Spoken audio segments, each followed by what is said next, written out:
We start with a point. Like the point we know from geometry, it has no size, no dimension. It's just an imaginary idea that indicates a position in a system. A second point, then, can be used to indicate a different position. But it, too, is of indeterminate size. To create the first dimension, all we need is a line joining any 2 points. A first-dimensional object has length only, no width or depth. If we now take our first-dimensional line and draw a second line crossing the first, we've entered the second dimension. The object we're representing now has a length and a width, but no depth. To help us with imagining the higher dimensions, we're going to represent our second-dimensional object as being created using a second line, which branches off from the first. Now let's imagine a race of 2-dimensional creatures called flatlanders. What would it be like to be a flatlander living in their 2-dimensional world? A 2-dimensional creature would have only length and width, as if they were the royalty on an impossibly flat playing card. Picture this. A flatlander couldn't possibly have a digestive tract because the pipe from their mouth to their bottom would divide them into 2 pieces. And a flatlander trying to view our 3-dimensional world would only be able to perceive shapes in 2-dimensional cross-sections. A balloon, for instance, would start as a tiny dot, become a hollow circle which inexplicably grows to a certain size, then shrinks back to a dot before popping out of existence. And we 3-dimensional human beings would seem very strange indeed to a flatlander.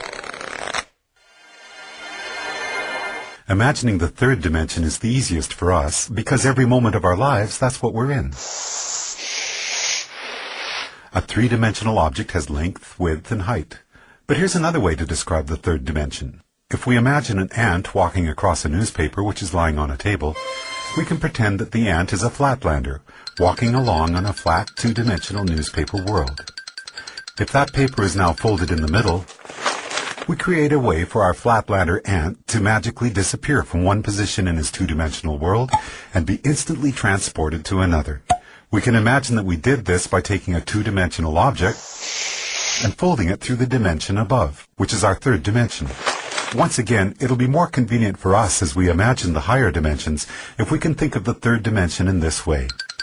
The third dimension is what you fold through to jump from one point to another in the dimension below. The first 3 dimensions can be described with these words: length, width, and depth. What word can we assign to the fourth dimension? One answer would be duration.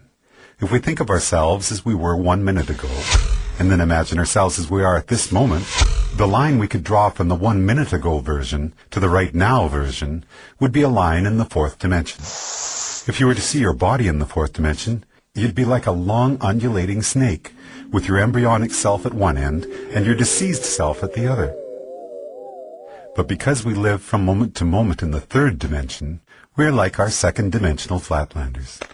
Just like that flatlander who could only see 2-dimensional cross-sections of objects from the dimension above, we, as 3-dimensional creatures, can only see 3-dimensional cross-sections of our fourth-dimensional self.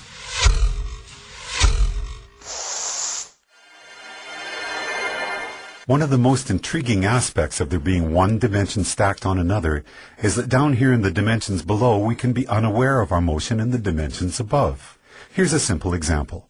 If we make a Mobius strip, take a long strip of paper, add one twist to it and tape the ends together, and draw a line down the length of it, our line will eventually be on both sides of the paper before it meets back with itself. It appears, somewhat amazingly, that the strip has only one side, so it must be a representation of a 2-dimensional object. And this means that a 2-dimensional flatlander, traveling down the line we just drew, would end up back where they started without ever feeling like they had left the second dimension. In reality, they would be looping and twisting in the third dimension, even though to them it felt like they were traveling in a straight line. The fourth dimension, time, feels like a straight line to us, moving from the past to the future. But that straight line in the fourth dimension is, like the Mobius strip, actually twisting and turning in the dimension above. So the long undulating snake that is us will feel like it is moving in a straight line in the fourth dimension, but there will actually be, in the fifth dimension, a multitude of paths that we could branch to at any given moment. Those branches will be influenced by our own choice, chance, and the actions of others. Quantum physics tells us that the subatomic particles that make up our world are collapsed from waves of probabilities simply by the act of observation. In the picture we are drawing for ourselves here, we can now start to see how each of us are collapsing the indeterminate wave of probable futures contained in the fifth dimension into the fourth dimensional line that we are experiencing as time.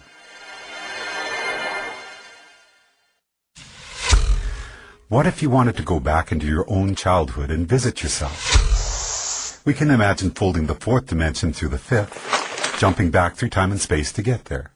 But what if you wanted to get to the world where, for example, you had created a great invention as a child that by now had made you famous and rich? We can imagine our fourth dimensional selves branching out from our current moment into the fifth dimension. But no matter where you go from here, the great child inventor timeline is not one of the available options in your current version of time. You can't get there from here, no matter how much choice, chance, and the actions of others become involved. There are only two ways you could get to that world. One would be to travel back in time, somehow trigger the events that cause you to come up with your invention, then travel forward in the fifth dimension to see one of the possible new worlds that might have resulted. But that would be taking the long way. The shortcut we could take would involve us folding the fifth dimension through the sixth dimension, which allows us to instantly jump from our current position to a different fifth dimensional line. In our description of the fourth dimension, we imagine taking the dimension below and conceiving of it as a single point. The fourth dimension is a line which can join the universe as it was 1 minute ago to the universe as it is right now. Or, in the biggest picture possible, we could say that the fourth dimension is a line which joins the Big Bang to one of the possible endings of our universe. Now, as we enter the seventh dimension, we're about to imagine a line which treats the entire sixth dimension as if it were a single point. To do that, we have to imagine all the possible timelines, which could have started from our Big Bang, joined to all the possible endings for our universe, a concept which we often refer to as infinity, and treat them all as a single point. So for us, a point in the seventh dimension would be infinity. All possible timelines, which could have or will have occurred from our Big Bang. When we describe infinity as being a point in the seventh dimension, we're only imagining part of the picture. If we're drawing a seventh dimensional line, we need to be able to imagine what a different point in the seventh dimension is going to be, because that's what our line is going to be joined to. But how can there be anything more than infinity? The answer is, there can be other completely different infinities created through initial conditions which are different from our own Big Bang. Different initial conditions will create different universes, where the basic physical laws such as gravity or the speed of light are not the same as ours. And the resulting branching timelines from that universe's beginning to all its possible endings will create an infinity which is completely separate from the one which is associated with our own universe. So the line we draw in the seventh dimension will join one of those infinities to another. And as boggling as the magnitude of what we're exploring here might be, if we were to branch off from that seventh dimensional line to draw a line to yet another infinity, we would then be entering the eighth dimension. As we've explored already, we can jump from one point in any dimension to another simply by folding it through the dimension above. If our ant on the newspaper were a two-dimensional flatlander, then folding his two-dimensional world through the third dimension would allow him to magically disappear from one location and appear in a different one. As we're now imagining the ninth dimension, the same rules would apply. If we were to be able to instantaneously jump from one eighth dimensional line to another, it would be because we're able to fold through the ninth dimension. Before we discuss the first dimension, we could say that we first started out with dimension 0, which is the geometrical concept of the point. A point indicates a location in a system, and each point is of indeterminate size. The first dimension then takes two of these points and joins them with a line. When we imagined the fourth dimension, it was as if we were treating the entirety of three-dimensional space in a particular state as a single point, and drawing a fourth-dimensional line to another point, representing space as it is in a different state. We often refer to the line we have just drawn as time. Then, in the seventh dimension, we treated all of the possible timelines which could be generated from our Big Bang as if this were a single point, and imagined drawing a line to a point representing all the possible timelines for a completely different universe. Now, as we enter the 10th dimension, we have to imagine all the possible branches for all the possible timelines of all the possible universes and treat that as a single point in the 10th dimension. So far, so good. But this is where we hit a roadblock. If we're going to imagine the 10th dimension as continuing the cycle and being a line, then we're going to have to imagine a different point that we can draw that line to. But there's no place left to go. By the time we have imagined all possible timelines for all possible universes as being a single point in the 10th dimension, it appears that our journey is done.